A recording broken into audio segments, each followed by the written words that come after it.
நாட்டினுடைய பொருளாதாரத்தை கட்டியெழுப்பதற்கு, நாட்டை மீண்டும் கட்டியெழுப்பி வளர்ச்சி அடைந்த நாடாக மாற்றுவதற்கு எங்களாலான முழு ஒத்துழைப்புகளை வழங்குவதற்கு நாங்கள் ஆயத்தமாக இருக்கிறோம். அதே நேரம் நாட்டிலே மக்களுடைய பிரச்சனைகளையும் அபிவிருத்தியினுடைய தேவைகளையும் பற்றி இந்த உயர்ந்த சபையிலே சொல்லி வைக்க வேண்டிய தேவையும் எங்களுக்கு இருக்கிறது. நாட்டினுடைய பொருளாதாரத்தில் இன்று மிக முக்கியமான ஒரு வருமானமாக இருக்கின்ற ஒரு தொழில் டூரிசம் இண்டஸ்ட்ரி. அந்த உல்லாச டூரிசத்தை நாங்கள் வளர்த்தெடுப்பதற்கு, உல்லாசை பற்றி பேசுகின்றோம், அதை வளர்த்தெடுப்பதற்கான எந்த ஒரு பணிகளும் பாரிய அளவில் இடம்பெற்றதாக தெரியவில்லை. குறிப்பாக இன்று இந்த டூரிசம் இண்டஸ்ட்ரியிலே மெயின் பிரதான இடமாக இருக்கின்ற ஒரு இடம் கிழக்கு மாகாணம். அருகம்பை பிரதேசம், பொத்துவிலே இருக்கின்ற அருகம்பை பிரதேசம் ஆயிரக்கணக்கான உல்லாச பயணிகள் அங்கே வருகிறார்கள். ஆனால் அது இன்னும் ஒரு டூரிசம் ஜோனாக இன்னும் கெசட் பண்ணப்படவில்லை. அதே போன்று அங்கு இருக்கின்ற கடற்கரையை சுத்தம் செய்வதற்காக பீச் கிளீனிங் மெஷின் ஒன்றை கூட இதுவரையிலே உல்லாச பயணத்துறை அமைச்சர் அல்லது டூரிஸ்ட் போர்டு இதுவரையில் அங்கிருக்கின்ற உள்ளூராட்சி சபைகளுக்கு அதை கூட வழங்கி வைக்கவில்லை. அதே போன்று கடந்த காலங்களில் சீ பிளேன் டூரிஸ்டை கொண்டு வந்து இறங்குவதற்கான அந்த சீ பிளேன் லேண்டிங் டக் செய்யப்பட்டிருந்தது. அது கடந்த 4-5 ஆண்டுகளாக பழுதடைந்திருக்கிறது. அந்த சீ பிளேன் டக் டேமேஜாக இருப்பதால், அதனை திருத்தி அமைக்காததால், அங்கு சீ பிளேன் வந்து இறங்க முடியாததால் உல்லாச பயணிகள் அங்கு வருவதற்கு பிரச்சனை இருக்கிறது.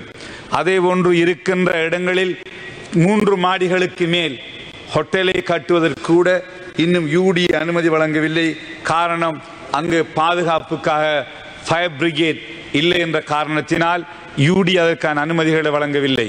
இப்படியான சின்ன சின்ன பிரச்சனைகளால் அந்த அருகம்பை பிரதேசம் இந்த நாட்டிலே முக்கியமான டூரிசம் இண்டஸ்ட்ரிக்கு ஒரு முக்கியமான மையமாக இருக்கின்ற அந்த பிரதேசத்திலே இருந்து அந்த மண்ணிலே அந்த அபிவிருத்தி வேலைகளை செய்யாத காரணத்தினால், அந்த சின்ன சின்ன வேலைகளை செய்யாத காரணத்தினால் நிறைய பிரச்சனைகளை எதிர்நோக்கிறார்கள்.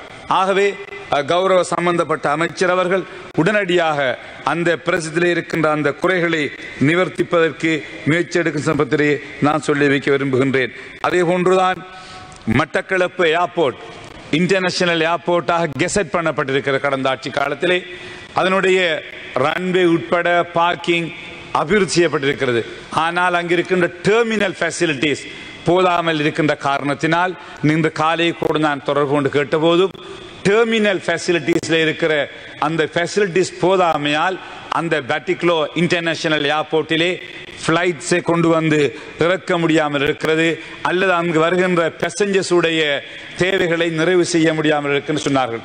ஆகவே அதனை செய்ய முடியுமாக இருந்தால் டூரிசம் இண்டஸ்ட்ரியிலே எவ்வாறு இந்தியாவிலே இருந்து நேரடியாக பலாலி ஜெஃப்னா ஏர்போர்ட்டுக்கு இண்டிகோ ஏர்லைன்ஸ் எப்படி பேசஞ்சர்ஸை கொண்டு வந்து டூரிஸ்டை கொண்டு வருகிறார்களோ, அதே போன்று கிழக்கு மாகாணத்திலே பாசிக்குடா, திருகோணமலை, அதே போன்று பொலனறுவை, அதே போன்று பொத்துவில், அருகம்பே, இந்த பிரதேசங்களுக்கான டூரிஸ்டை பேசஞ்சர்ஸை நேரடியாகவே பட்டிகுலோ ஏர்போர்ட்டு கொண்டு வர முடியும்.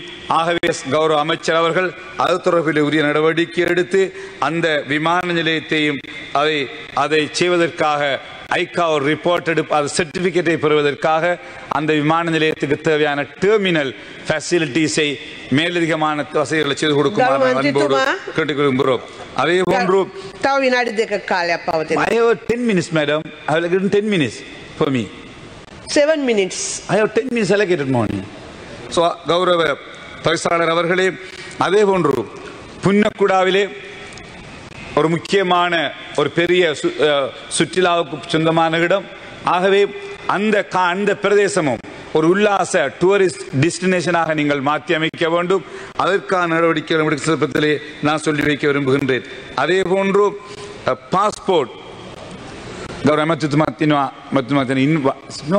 විශේෂයෙන්ම පාස්පෝර්ට් ඉෂුවිං ඔෆිස් උතුරු පළාත තියෙනවා, කොළඹ තියෙනවා, දකුණ පළාත, මධ්‍යම පළාතේ ඔෆිස් තියෙනවා. නමුත් නිගෙනහිර පළාතේ ඒ කාර්යාලයක් නැහැ. එම නිසා නෙගෙනහිර පළාත ජනතාව විශේෂයෙන්ම පොළොන්නරුව ඌව පළාත නෙගෙනහිර ජනතාව දවස් 3ක් වියදම් කරන්න ඕන කොළඹට එවිලා තමන්ගේ පාස්පෝර්ට් එක ගන්න. ඒ නිසා ගෞරව ඇමතිතුමා ගොඩාක් කාල අපි ඉල්ලීම් කළා තියෙන මේ මඩකලපුව නෙගෙනහිර පළාතට මඩකලපුව ප්‍රදේශයේ ඉමිග්‍රේෂන් දෙපාර්තමේන්තුවේ පාස්පෝර්ට් ඔෆිස් එකක් ඇරෙන්න කියලා එමෙතුමාට මේ ජනතාව වෙනුවම ඉල්ලා සිටිනවා පුළුවන් තරම් ඉක්මනින් ඒ පහසුකම් දෙන්න කියලා. ඒ වගේම ට්‍රින්කෝ හාබර් ඔබතුමාට දන්නවා second largest natural harbour in the world. A harbour එකේ දිනටත් foreign touristලා එනවා ලොකු ships වලින් එනවා. ඒ නිසා ඒ tourism harbour එක ඒ හාබර් tourism harbour කියලා එක ප්‍රදේශයක ගැසට් කරලා ඒ අවශ්‍ය ටුවරිස්ට්ලා එනවා. නමුත් කිසිම පහසුකම් කිසිම ටර්මිනල් ෆැසිලිටිස් හදලා නැහැ. ඒ නිසා ඒකත් අපිට හදන්න පුළුවන් නම් විශාල වශයෙන් නෙගෙනහිර පළාත අපි සංචාර කර්මාන්තයේ අපි සංවර්ධනය කරන්න පුළුවන්. ඒ නිසා ගෞරව ඇමතිතුමා ඒ සම්බන්ධයෙන් කටයුතු කරන්න ඉල්ලා සිටිනවා. செய்திகளை உடனுக்குடன் தெரிந்து கொள்ள உடனே சப்ஸ்கிரைப் பண்ணுங்க.